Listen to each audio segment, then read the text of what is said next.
Hey, Jermaine Griggs here, and if you do automated webinars, I have a question that I want to tackle in today's edition of Automation Mondays.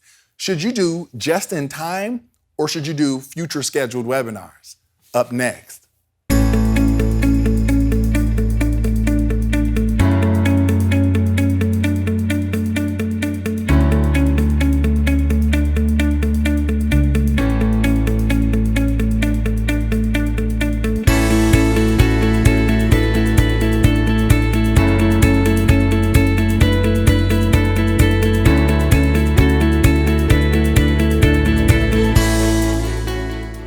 Hey, Jermaine Griggs here, automationclinic.com, and welcome to another edition of Automation Mondays, where every week I take a new marketing concept, idea, question, or issue related to online marketing, lead generation, sales conversion, funnels, systems, automation, and more, and I tackle it step by step.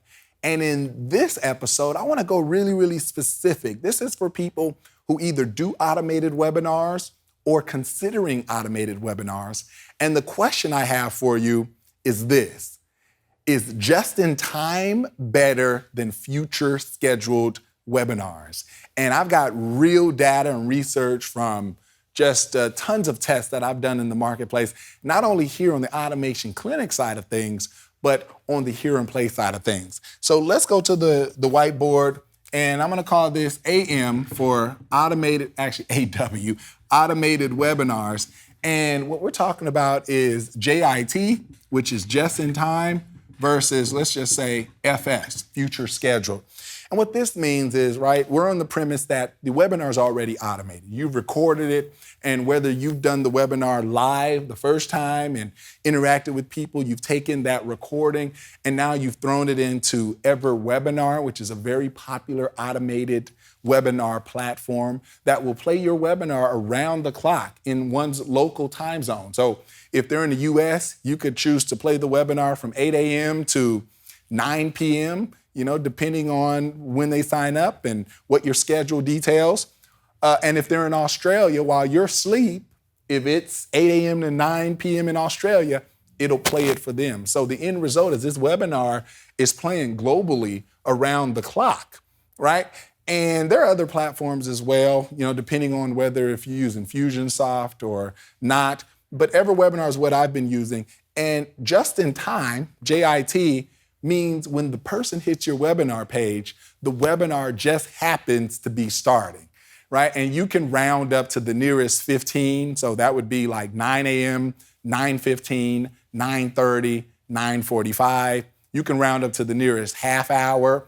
That would be 9 o'clock, 9:30, 10 o'clock, 10:30. You can round up to hourly, 9 a.m., 10 a.m., 11 a.m., 5 p.m., 6 p.m., 7 p.m. And you can do other things like automatically wait 3 hours and give them the next option after that, or automatically wait a day. And that gets us more into the future scheduled webinar.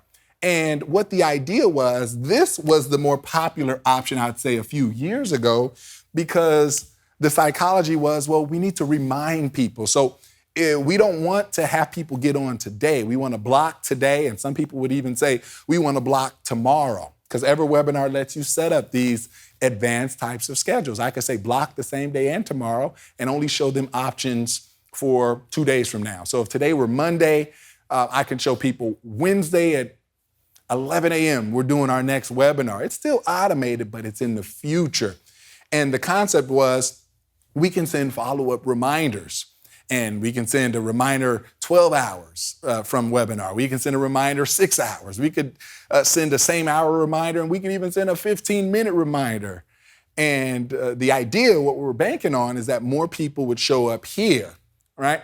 But what we've learned, right, here are, and this is over tens and tens of thousands of registrants and cold traffic coming on Facebook, where I spent upwards of $4,500 per day. And what I've learned is that if you do a webinar in the future, what has been true for me is that I'll typically get, let's say, 30 to 40% to show up. And that's with emails, that's with 24-hour notice, 12-hour notice, 6 hours, 1 hour, 15 minutes. If I do it in the future, which means a day or two in the future at best. And I mean, pulling out all the stops, I'm looking at 40%, but it's going to be more like something in between those two. And all the gurus, anybody will tell you that that's about right. Even if you go to your own list, they know, like, and trust you. They're warm temperatured. And you're looking at 30, 40, maybe 50%. But something magical happens when you get rid of all those follow-up emails you have to do to remind them to show up 1 and 2 and 3 days in the future. And they arrive off of Facebook or even off your own email list, and there is a countdown, and the darn thing says 15 minutes left, 14:59, or, this will be, actually, I'm doing this wrong. This is like 15 hours. Wait, just erase this. I'm by ear. I live by ear. I own that domain name, by the way. All right, so it looked like that. And the psychology is, wow, I mean, this webinar's starting. I'm just in time. And that's the idea. Now, to seasoned marketers and stuff, they kind of know the idea, and they get on anyway to see what we're doing. But to a normal consumer, this webinar happens to be starting just in time. And you want to know the numbers? I mean, and this is over multiple webinars. This is in different niches. When you do a JIT, it is not unlikely to get 70 to 85% show-up rate. And I shared this with one client who had bought into the whole do the webinar in the future because, Jermaine, more people show up, I get to remind them and all that stuff. And they were living in this 30 to 40% range. And they switched to this, and automatically, sales just took off. Easy to double and triple sales just by getting more people to show up. Because there's only so many leverage points in an automated webinar setup, right? I call this LP for leverage points, right? You can control registration rate. So that's your percentage of people hitting the page and registering for the webinar, picking a date and time. And, off of cold traffic, if you can get at least 20%, you're doing good. Some people, I've been as high as 42% cold traffic. Okay, don't talk to me about warm traffic. I've done a previous Automation Mondays on warm traffic. That is so relative that there's no point in comparing. Somebody, I'm getting 90% open rate. Okay, well, it's probably super hot customers, right? Don't compare warm. If you want to compare, let's compare cold. They don't know you from Tom, Dick, or Harry, as my mom would say. And that's the best comparison. So cold traffic, registration rate.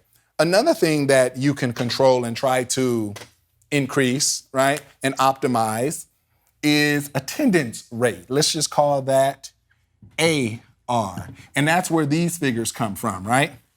And if we're talking 30% showing up and we can get that to 85%, well, what does that do? That almost triples the amount of people that see the offer, right? And so like I said, with just in time, if we can get that to even a low ball number, 60%, we're doing pretty darn good. What else can you control? Well, obviously you have conversion rate, but there's some things between that. So we have attendance rate, and now we want to see the people that see offer. And I don't know, I don't really have an acronym ending in R for that. What can I see? Stick rate? I don't know, for lack of a better term in terms of the webinar. Let's call this ST. They stick on, okay? They see the offer. And with EverWebinar and Infusionsoft, I actually use both.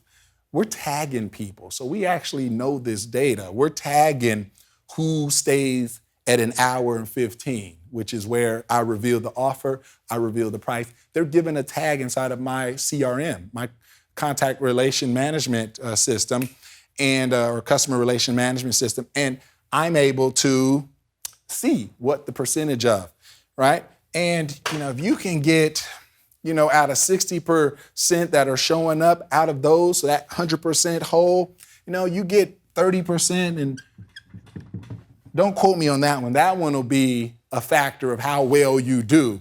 But let's just come to an understanding that most people are going to leave. In fact, in this game of online marketing, most people aren't going to do anything that you want them to do. Your registration rate, 80% are leaving. Attendance rate, yeah, we've gotten past that half. That's about the only thing here where you're looking at majority of people doing anything related or closely related to what you want them to do. But, stick rate, let's say 30%. And then ultimately, conversion rate, we can call that CR, right? Cold traffic, we're happy with 1 to 3%. Okay, cold traffic. If someone's talking 10%, typically when I hear that, it's because they borrowed authority from some kind of JV relationship, joint venture relationship. They're going to their own list. They're going to somebody's list that's on with them, co-presenting the webinar. There is an existing relationship. I am talking about cold. They do not know you at all. You can get rich on 3% with the right price point. $1,000 and up, you can get rich on 3%. You're going to make your money back 300, 400% return on ad spend. 1%, you can do pretty good on that as well, depending on your price point. But these are kind of the numbers that you're looking at and your leverage points. So today's Automation Monday really hones in on this one, and truth be told, has something to do with registration rate too. Because when someone sees that a webinar starting within 15 minutes or within 30 minutes, there's, some scarcity built into that, number one. There is some time and urgency built into that. So that should have impact on your registration rate as well. And when we talk about video sales letters versus webinars, there is something magical about webinars, even automated webinars where they're an event. There is loss associated. And people will do more to mitigate loss or avoid loss than they will, or pain, than they will to gain pleasure. So webinars, leaving a webinar, especially a good, juicy webinar that's giving great value and content, there's a decision to be made versus a video. You can just pause a video, you can leave a video, and you don't have that loss. You don't have that pain of loss or disconnect that you won't see this again. And even on my webinars, we don't promise a replay. We promise slides and things like that, but we actually don't promise a replay. So it is really a pain, unless they kind of understand the whole automated setup. So herein lies the answer to whether you should do just-in-time versus future scheduled webinars. Now, ultimately, you got to test them, right? I can't tell you how things will perform in your market because your market's not the same as mine. Let's face it, people that get up here and tell you this color will perform better than that color or this button, you can't take that to the bank until you test it for your niche, your market, your relationship with that market, how well and the factors that play into that. All these things, will be different for you. But, best practices are good to go by. And for the purposes of that, I would say just in time will typically raise your attendance rate. And that should have effect on everything else. So that's it for this edition of Automation Mondays. If you enjoyed this episode, there's more goodness where this came from over at automationmondays.com. You can also check out my YouTube channel, subscribe over there so you're the first to know when we release new videos. Go over to my podcast, go over to our social media, and just get connected. I've got more where this came from, and you only get it if you proactively connect to all the different ways that you can do so. All right, so Jermaine Griggs signing off, and on behalf of automationclinic.com, remember, let your business run itself.